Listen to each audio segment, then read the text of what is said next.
Hello friend, आज हम class 10 का कोऑर्डिनेट ज्योमेट्री का एक्सरसाइज 7.3 का सवाल देखेंगे। इसमें 3 का 4 नंबर सवाल देखेंगे, जिसमें बोल रहा है ए 1 4 और बी 4 8 दो बिंदुएं हैं। पी ए बी पर एक ऐसा बिंदु है कि A P equal to A B plus B P, ये दिया गया है। और दिया गया है यदि ए पी इक्वल टू 10 तो पी के निर्देशांक ज्ञात कीजिए।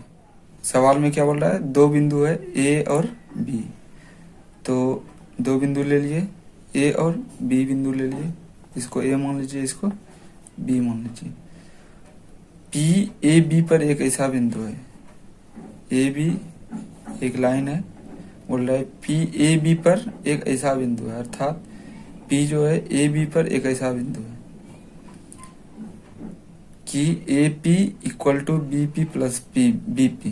तो पी जो है इसी लाइन पर है कहीं भी, तो पी का होने पी कहाँ हो सकता है, यहाँ हो सकता है, या तो इधर हो सकता है या इधर हो सकता है। अर्थात 3 पॉसिबिलिटी है पी का होने का। अर्थात या तो पी इधर हो सकता है, या तो पी इधर हो सकता है, या तो पी इधर हो सकता है। अभी तक मतलब यहाँ तक जो बोला गया है उसके अनुसार पी 3 जगह हो सकता है। पी ए बी पर एक ऐसा बिंदु है, पी 3 जगह हो सकता है। लेकिन अभी देखिए यहाँ क्या बोला गया, यहाँ बोला A P equal to B P plus B A B plus B P. हम ये पढ़े बिना हम डायरेक्ट पी को बीच में ले लेते हैं, जो कि गलत है। पी 3 जगह हो सकता है, या तो लेफ्ट साइड हो सकता है, या तो राइट साइड हो सकता है, या बीच में हो सकता है। अब वास्तव में पी होगा कहाँ, वो ये बताएगा। A P equal to A B plus B P. यदि हम पी इधर लेते हैं, पी लेफ्ट साइड लेते हैं, तो क्या ये सत्य होगा? A P equal to A B plus B P, ये कभी नहीं होगा, तो क्योंकि ये रूल फॉलो ही नहीं होगा अगर इधर लेंगे। देखिए ए पी यहाँ से यहाँ तक की दूरी कभी भी यहाँ से यहाँ तक और यहाँ से यहाँ तक की योग के बराबर नहीं हो सकती। यदि हम पी बीच में लेते हैं तो क्या हो सकता है, देखिए ए पी यहाँ से यहाँ तक की दूरी A B plus B P, दोनों का योग कभी इतना होगा, कभी नहीं। जब ए पी ए बी से जब भी होगा छोटा होगा, लेकिन यहाँ बड़ा हो रहा है। तो अब देखते हैं, एक पॉसिबिलिटी यहाँ है पी, अगर यहाँ पी लेते हैं राइट हैंड साइड में, तो यहाँ देखिए ए पी यहाँ से यहाँ तक की दूरी, ए बी यहाँ से यहाँ तक की दूरी प्लस बी पी, ये एग्जैक्ट मैच खा रहा है। मतलब यहाँ से यहाँ तक की दूरी कैसे निकलेगा, ए पी इक्वल टू हम निकालना चाहते इस, अगर इधर पी लेकर तो ए पी कैसे निकला, A B plus B P. तो अर्थात पी इधर इस राइट हैंड साइड नहीं होगा। तो अभी तक हमें ये पता चल गया पी किधर होगा। और यहाँ क्या दिया है, ये सब गिवन है। और दिया है ए पी इक्वल टू 10 दे दिया है, और हमें पी का ये सब नहीं हो सकता, यहाँ पी नहीं हो सकता और यहाँ भी पी नहीं हो सकता, होगा यहाँ।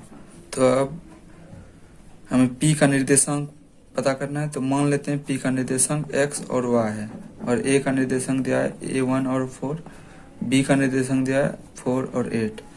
तो इससे हम ए बी निकाल सकते हैं। ए बी कैसे निकलेगा, दूरी सूत्र से 4 - 1 square plus 8 - 4 square equal to 9 plus 8 में 4 4 चौक 16 25 √25 का मान 5 डायरेक्ट कर दिया हम। आप इसमें स्टेप बढ़ा भी सकते हैं।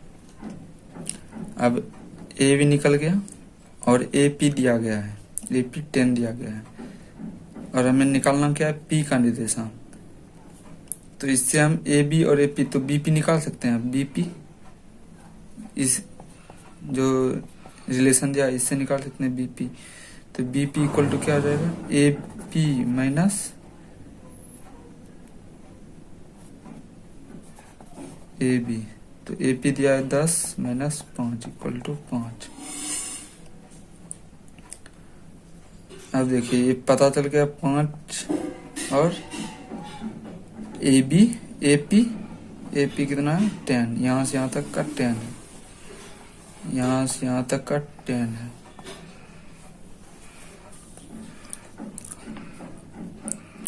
तो अब हम विभाजन सूत्र लगाएंगे।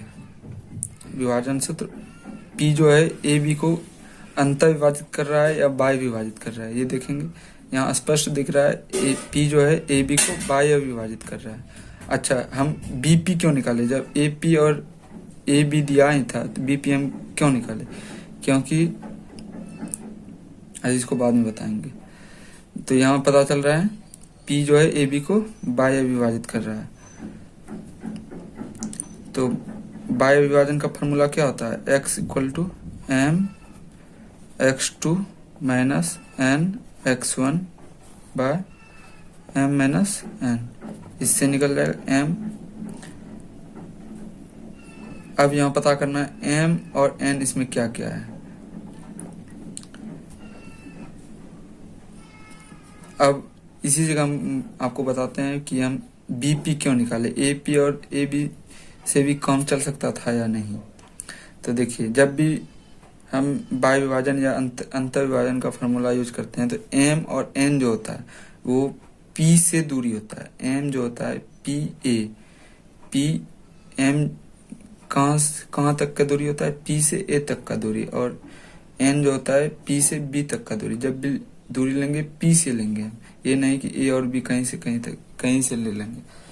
तो यहाँ m क्या है, m यहाँ m है AP और n है BP। अब हम इसमें पुट करेंगे m का यहाँ मान कितना है, m का मान यहाँ है 10 और n का मान 5। यदि हम ऐसा m और n कुछ भी ले लेंगे तो गलत हो जाएगा, इसलिए जब भी लेंगे m और n का मान P से दूरी लेंगे, P से जो भी लेंगे P से दूरी लेंगे। तो m बाय n का मान इस जगह से निकाल सकते हैं 10/5। तो 5 दूनी 10 इक्वल टू 2/1, अर्थात m का मान 2 और n का मान 1, अर्थात 2:1 में बाय विभाजित कर रहा है। P जो है 2:1 में AB को बाय विभाजित कर रहा है।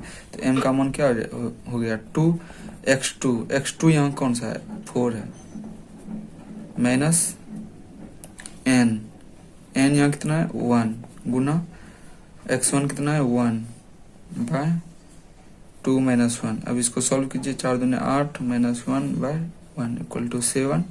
इसी प्रकार y का मान हम कैसे निकालेंगे, m y2 minus n y1 by m n।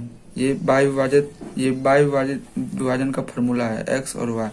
अंतर विभाजन का होता है mx2 प्लस, सिर्फ प्लस हो जाता है बीच में, mx2 plus nx1 by m plus n, और y इक्वल होता है my2 plus ny1 by m plus n।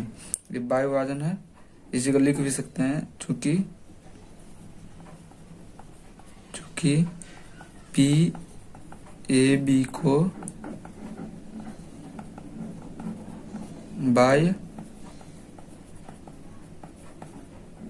विभाजित करता है। इसको आप साफ लिख लीजिएगा। तो y इक्वल टू क्या आ जाएगा m यहाँ क्या है 2, y2 कितना है 8, और n 1 है, y1 4 है बाय 2 माइनस 1। तो 8 दूनी 16 माइनस 4 बाय 1। तो x और y का मान कितना, p कितना निकल गया x y 7 12। यहाँ लिख देते हैं p का निर्देशांक कितना निकला, p का निर्देशांक इक्वल टू 7 और 12। यही आंसर हो गया। तो सवाल में जो दम था इस जगह था। पी कहाँ लेना है। पी का 3 पॉसिबिलिटी था, या तो राइट हैंड साइड हो सकता था, या तो बीच में हो सकता था, या तो लेफ्ट हैंड साइड में हो सकता था। यहाँ जो रिलेशन दिया था उसके अनुसार हम पता किए कि पी राइट हैंड साइड होगा। अच्छा, यदि बीच में होता तो अंतर विभाजित होता, फिर अंतर विभाजन का फॉर्मूला यूज करते। यहाँ पी ए बी को बाय विभाजित कर रहा था, इसलिए हम बाय विभाजन का फॉर्मूला यूज किया। और यहाँ जो बैठाना है, मान जो बैठाना है वो थोड़ा ध्यान से बैठाना है। एम और एन का मान जो भी जब भी होगा पी से वो दूरी होगा। एम जो होगा पी और ए का मान होगा, एन जो होगा पी बी का मान होगा। कभी भी हम ये नहीं कर सकते हैं कि एन के जगह पे ए बी का मान रख दिए। अगर इसमें रखते तो शायद सवाल सही हो जाता, लेकिन यदि क्योंकि 5 यहाँ भी 5 था, ए बी का भी मान 5 था और बी पी का मान भी 5 था, तो सवाल यहाँ सही हो जाता। लेकिन यदि भिन्न भिन्न होता तो फिर दिक्कत हो जाता। इसलिए जब भी एम और एन का मान लेंगे पी से लेंगे, पी से दूरी लेंगे। उसका आंसर निकल गया। चलिए